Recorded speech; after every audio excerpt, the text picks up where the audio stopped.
Hi everybody, my name's Hannah Clipatanon, owner of HK Hair. I'm going to do a tutorial to do a basic French plait. Have a look on my tutorials for a 3-section plait, and once you've mastered that, now then progress to a French plait. So the most important thing with this is you can do this with any hair length. So even if your hair's short, you could do a French plait to the sides to create like a hairband. They could go backwards to create a little halo. So they're really, really versatile once you've got the basics. The most important thing is to initially have, if you're doing it on somebody else, to have their head going backwards so you can get the French plait tight at the top. And then they need to move their head forward to get so it's nice and tight at the nape of the neck. So what I'm going to do, same principle as a plait. Start off with 3 sections. Let me just.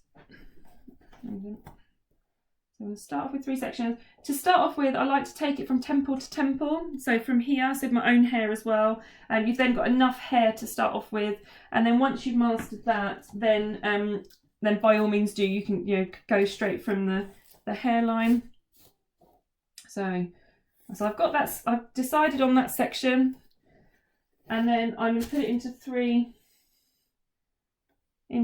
So make sure your 3 sections that you start off with are first of all even, but also completely separated. As soon as they start getting a bit tangled, you're getting a muddle. So exactly the same principle as a basic plait. So we're going to go, I'm right-handed, so I'm going to start right to middle, left and across to middle. So I'm going to first of all do that first bit. So I'm going to do right across to middle. And then as the middle section comes across to the right here, I need to pick up some hair from the side. And you'll see that a bit more clearly on this other side. And then we're going to go left across to middle. So I've now got this section here with nothing attached to the scalp. And that's a good way of looking at it, to make sure that each section, before it crosses again, you need to pick up some more hair. So I'm just doing about 1 centimetre, just sliding it across, my finger across and collecting that hair, merging that with the piece that I'd already plaited, and then just making sure that's smooth and taut across. So I've then got right section over middle. Again, pick up a little bit more hair to add to that section that I've just crossed over. And then we're going to go left over to middle. Again, I've used this bit of hair, so let's pick up another bit to add to it. Making sure that's all smooth, otherwise, because if you get past this point and that's tangly, there's sort of no correcting it. It's much better to do this slowly. And again, pick it up from the right. And then I'm going to make sure I cut all this hair above the ear. Make sure, keep checking in the mirror. Just pop Sophie's hair. If this is a real client, or myself as well, even if I do it on my own hair, I need to push my head forward to make sure that it doesn't go, the plait doesn't go baggy at the neck. Let's keep going. I need to keep going as a French plait until you run out of hair, like new hair that's coming straight from your scalp. And then, so we've got a couple more left, just these little bits here.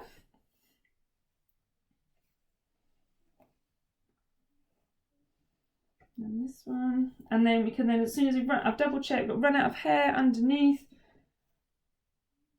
And then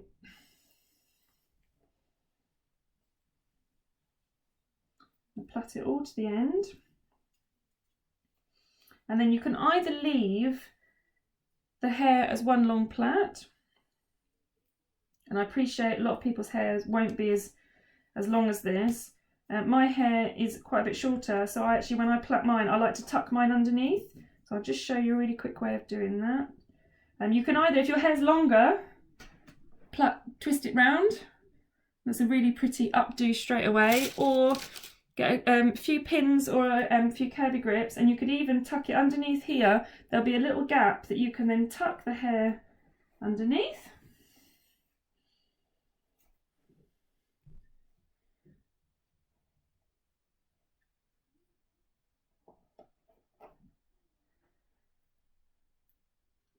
And then